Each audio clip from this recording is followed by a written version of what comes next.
The Fibber McGee and Molly Show.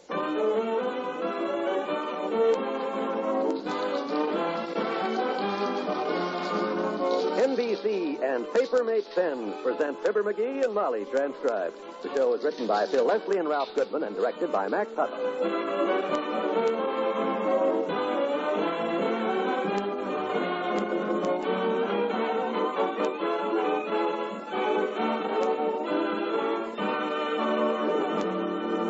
Join Fibber and Molly in just a moment. Ladies and gentlemen, your attention, please. I've got $100. 100 genuine United States dollars. And they're yours for a mere $75. Suppose you heard an offer like that. You'd jump at it fast, wouldn't you? So would I. Well, that's the very offer I'm making you today. I'm promising you a guaranteed return of $4 for every $3 you invest. And all you do is buy United States savings bonds. The improved Series E savings bond is the biggest moneymaker yet. Not only does it mature in less than 10 years, but it earns 3% interest compounded semi-annually when held to maturity. You'll find that your savings mount up faster than you would have thought possible. So sign up today for the payroll savings plan where you work, or the bond-a-month plan where you bank. You'll feel more secure tomorrow if you buy United States savings bonds today.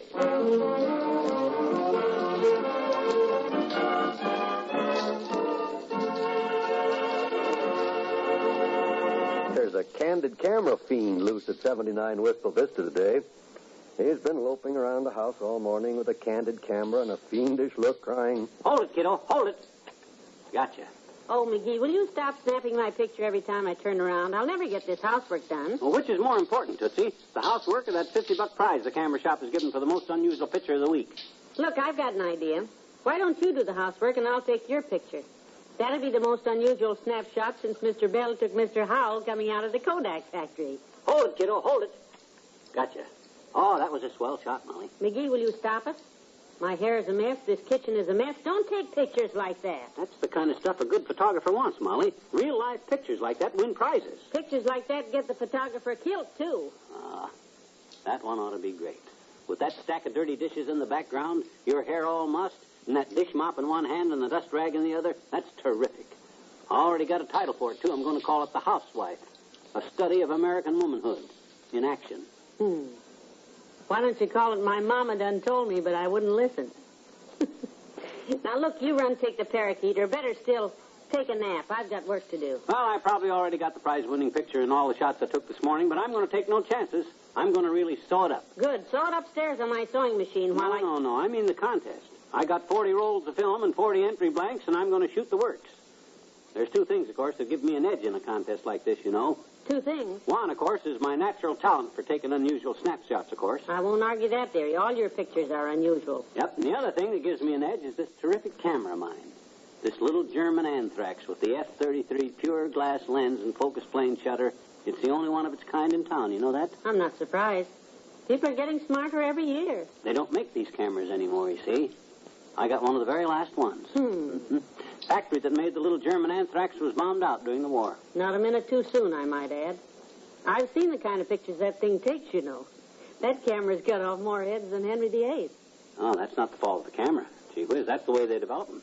Hey, I got another idea. McGee, I've got to get finished here Look, let me get another picture of the American housewife. I got a great idea. Look, you sit up there on the edge of the sink and run your hands in the dishpan up to the elbows and cross your legs. What? Well, we'll get a little cheesecake into this. We'll give it a title like, The Housewife at Work, or Cheesecake and Dirty Dishes. How's that? McGee, if you aim that camera at me again, I'll hand me that mop. Okay. I can take a hint. Gee whiz, you think a guy's wife that the guy's knocking himself out trying to win a $50 prize that he's going to give it to his wife's clubs if he wins it anyhow, which how can I lose with my talent just because he wants to take a few pictures of her so you can help him, wouldn't you? Well, I'm sorry, lover. I'd like to pose for some more pictures, but I've got a 1 o'clock appointment at the beauty shop, and I don't want to come in late again. It's too confusing. What do you mean, confusing? Well, I always come in the middle of a conversation. I never know who the girls are talking about. Don't they mention the names again? Very rarely. Oh? Once the leading characters have been established, they start talking in the third person. You know, like, it's she this and she that, and my dear, I don't know how she stands, that husband of hers. Why don't you ask Madame Bertha who they're talking about? Well, I'm afraid it might be me. I see what you mean. That joint ought to give each customer a program so they can keep track of the players. Well, I'll just have to finish this kitchen when I get back.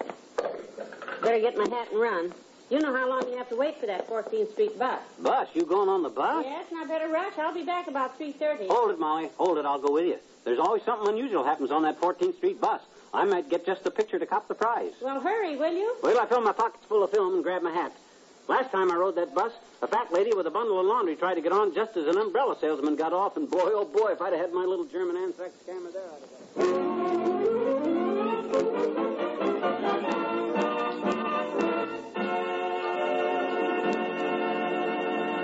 Red one for the old-timer, black one for Wimp, green one for Teeny, a white one for Mr. What are you doing, McGee? Throwing away old Christmas ties? Christmas ties, I should say not. I'm deciding what color paper-mate pen I'm going to give everybody for Christmas. That's a wonderful gift idea, dearie. Betcha. Everybody can use a paper-mate pen.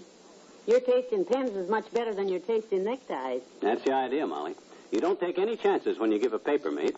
Why, if bankers approve paper-mate and school principals approve paper-mate, everybody's bound to approve this gift from old Santa McGee. Yes, and they come in 7 different color stylings. And you get a free gift box with every pen. That's right, a free gift box. And you can get the pen and gift box everywhere for only $1.69. That's right. Paper-mate pens are sure to solve a lot of gift problems this year, aren't they? You said it, kiddo. Just about everybody that writes would like a paper-mate pen because paper-mate can't leak, can't smear, or transfer, and that's guaranteed. So give a gift you know is right. Give paper-mate pens. 20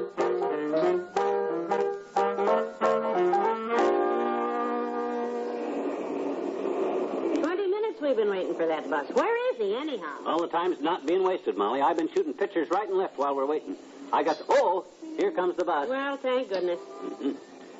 When he opens the door now, you get on fast.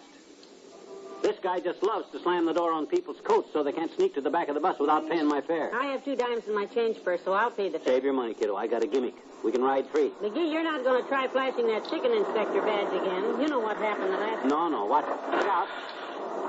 Watch your step, please. Give me your arm, Molly. Up you go. Thanks, dearie. I've got the dimes ready. Why don't I just... Hold it. This gimmick of mine works every time now, Molly. I've been using it on this same guy for a week. Watch the doors. Have your fares ready. But I'd like to pay our fares, 2 of them. Well, we'd be happy to have them, sir. Just drop 2 dimes in the box there, and it's you again. Yes, I hate to ask you again, Bud, but can you change a $20 bill?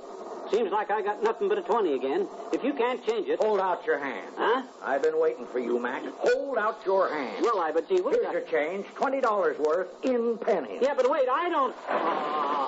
Oh, heavenly days. Give me the 20, mister. That's what I've been trying to tell you, Bud. All I got is a 20, but my wife's got 2 dimes.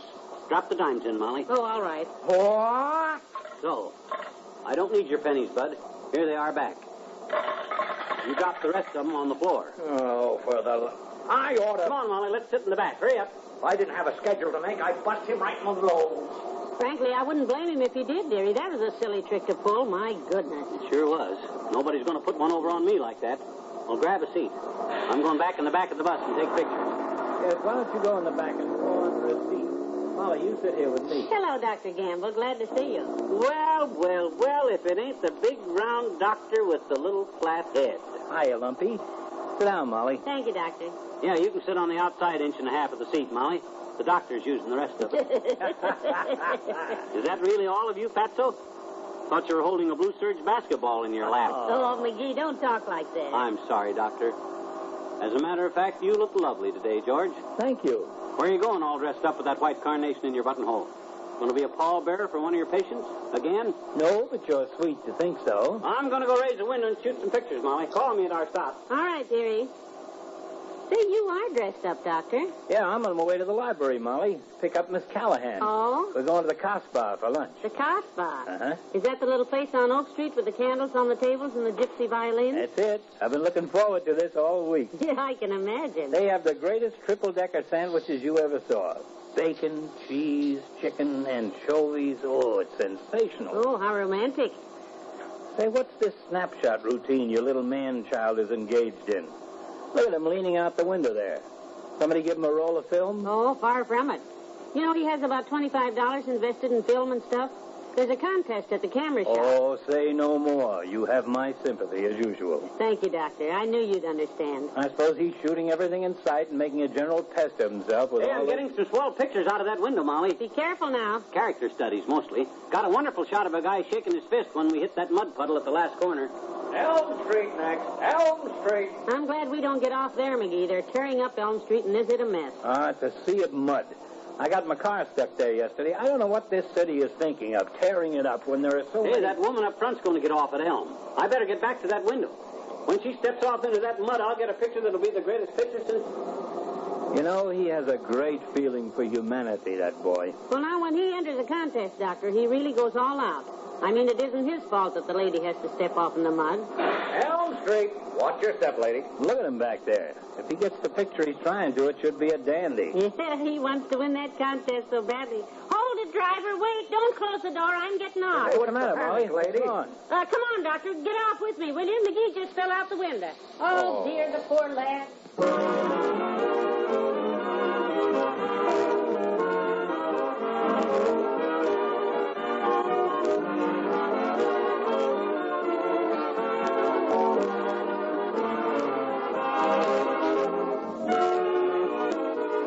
Fibber and Molly will be right back. Someone once said that one of the nicest things about growing older was the memories we stored up in our youth.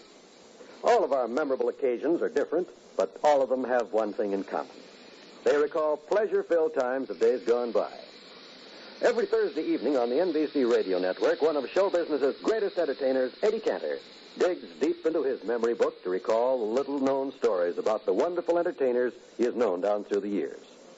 And when Eddie tells these stories, you'll be carried away in a nostalgic era of glittering entertainment. So make it a date to join Eddie Cantor for his show business show every week on most stations of the NBC radio network. And in addition to the Eddie Cantor Show Business Show, be sure to listen for the Roy Rogers Show with Dale Evans and Pat Brady, and for Father Knows Best, starring Robert Young in the title role. Thursday is another pleasure-filled night on the NBC radio network. So every week, be sure to set your dial to the station where you hear the familiar three chimes, your invitation to the best in radio entertainment.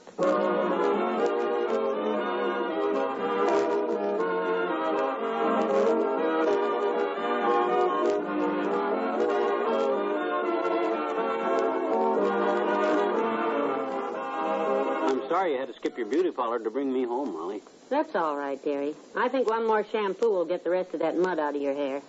We'll try it in the morning. Boy, was I a mess. Hey, was Doc Gamble making cracks about me? Was he cracking wise? I couldn't hear with my ears full of mud. No, he didn't say a thing. He was too choked up to talk. Did that bus driver laugh at me? I couldn't see with my eyes full of mud. No, he didn't say a thing. He was too busy taking your picture. What? Oh, good night. Good night, all.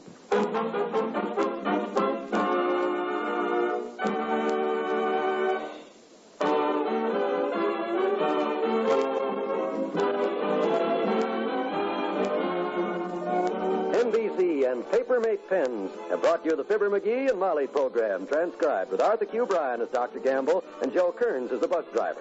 This is John Wald, inviting you to be with us again tomorrow night for another visit with Fibber McGee and Molly.